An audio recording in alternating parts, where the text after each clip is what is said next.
What's going on, workforce? Brian here, and today we're talking about lock boxes, loot boxes, gambling, and really how awful this situation has become and how we've allowed it ourselves to kind of manifest. And it all boils down into what I believe is to be the cost of gaming. Gaming is no longer and has not been $60 for a long time. It is now, I would at least say $100, especially when you buy in all the season passes and all the various add-on content. And not that add-on content, not that being able to sell and add, things to the games that we enjoy is wrong or bad by any means. In fact, it's one of the things I actually really enjoyed about last generation and this generation. But for me, games cost at a minimum $100. Now, that means I also buy less games. So there's arguments to be had across the board. But this all stems from a video from Boogie2988, who does a fantastic job, and I, pretty much agree with all of his points, but he makes this one point, and that's really what I want to kind of have this video kind of be the crux, of the kind of the counter argument to his argument that games, and businesses should be profitable. So I was watching Boogie's video, and he made this point. The excuse we continue to hear is that video games are too expensive to make these days and that they need to continue to raise prices. I actually had a friend, when we were discussing this over at my house the other week, use that excuse for me. And here's what I had to say to him. If you can't make a AAA game with the Star Wars license and sell enough copies of it at $60 to make a profit, then you can't be in this business. You don't know what you're doing. You're a terrible company and you should shut your doors. If there are indie developers of teams of 5 people that can make a game that sells for $30 and make millions of dollars doing it, then you are doing everything wrong. You're hiring too many people. You're wasting too much money. And don't forget the fact that these video games often get tax breaks and government subsidies and all kinds of help creating their AAA video games. If you can't make a profit doing that, then you are bad at making video games and you deserve to be out of the industry. And so Boogie's point, if you can't make a profit off of a game, especially that's carrying the Star Wars license, that you're selling at $60, that you don't deserve to be in the industry, I have to strongly disagree with this point. I think essentially it really kind of discounts just how risky the game industry in and of itself is. Publishers and developers, and obviously you have retailers, you have so many moving parts when it comes to games and how we get them and consume them and continue to consume them, that it's not that simple. It's not as simple as to say charge $60 for your game, slap Star Wars on it, and it's going to be an immediate success. That kind of mentality is what led to the video game crash of the 80s with E.T. and just all this shovelware of these games without any really quality of, kind of backing whether that was a good game or not. And I think the one thing that, that there are kind of two sides to this, because you have the industry, you have the fact that this is a business. These companies exist to make money. And that's not in and of itself a bad thing. As somebody, in full disclosure, who owns stock in Activision, because that's a part of my retirement plan, is that they're a company who makes money. Whether they burn out a franchise or not, as a gamer, I don't like them. But as somebody who sees that they are making money, it makes sense to put my money there so that hopefully it will grow and make more money. It's investing 101, buy low, sell high, kind of mentality. So I just want to put that disclosure out there because I don't like what they do. I don't like what EA's done with Battlefield 2. And in all, it's just a big mess.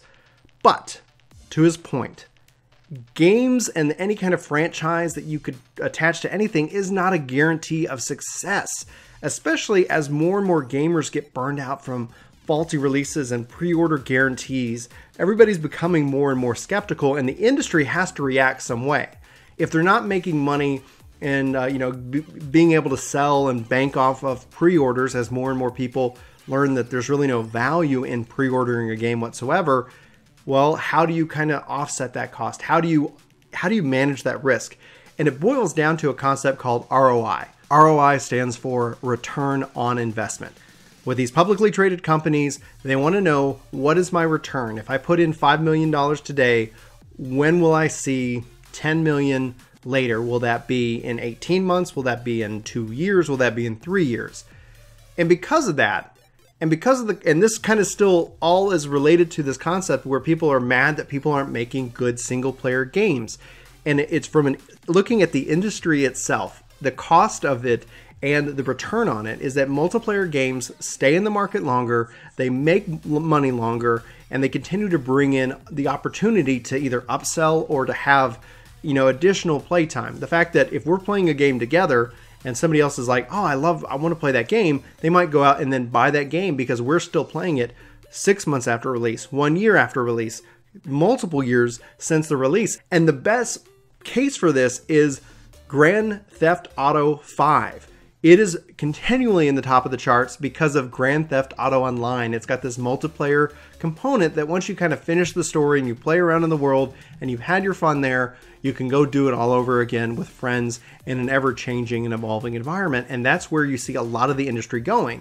That's why you see more and more industry people, not making great single-player games, because the return on the investment, the cost to profit, the cost of time to make that money back, as well as the ability to not really kind of upsell. I mean, you can sell DLC story expansions and things like that, but I would venture to bet, that those aren't as, enticing to the investor, to that publicly traded company who has to justify their decisions in investing to people like me who own stock in them.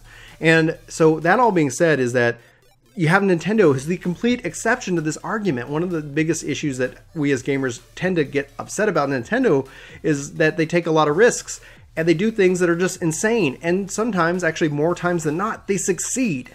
Now, again, if you guys have followed this channel at all, you'll know that I've skipped the last 2 Nintendo generations. I've been, in their mobile space, but I just haven't cared about their console space since really, sometime around the GameCube life cycle. The Switch has obviously got me back, but Nintendo, for a gaming company or whatever, they take these risks, and what you see is that they'll take a lot of risks, more so than any other company, in my opinion, and other companies will kind of sit back and be like, oh, okay, it worked. And then you start to see that being brought into everything else, because they're not going to necessarily try to go and be pioneers. Their goals is profit. And I'm not faulting them for that. I don't think that's wrong. I don't think it's wrong to want to make money. Unless, I don't know your situation, but if you go to work and your goal is not to make money, I hope you're independently wealthy, because at some point someone's going to repossess or kick you out of your home. It's the unfortunate side of, the world, and we can always debate that. And you know what? If you wanted to debate it in the comments below, I'd love to hear your opinion on that matter. Anyway, I think it's dangerous to think that just because you have a franchise that you attach to a game, that it's automatically going to mean profit. I think that EA definitely handled this situation horribly. I think the gambling aspect should definitely be looked into. I like the randomness of it. I like, in Overwatch when a loot box opens and I get stuff. That's fun, but I'm not spending real money on it. I can, and that definitely gets weird. But just the simple fact that I can go and have that and it randomly rolls and it's just cosmetic, I enjoy that.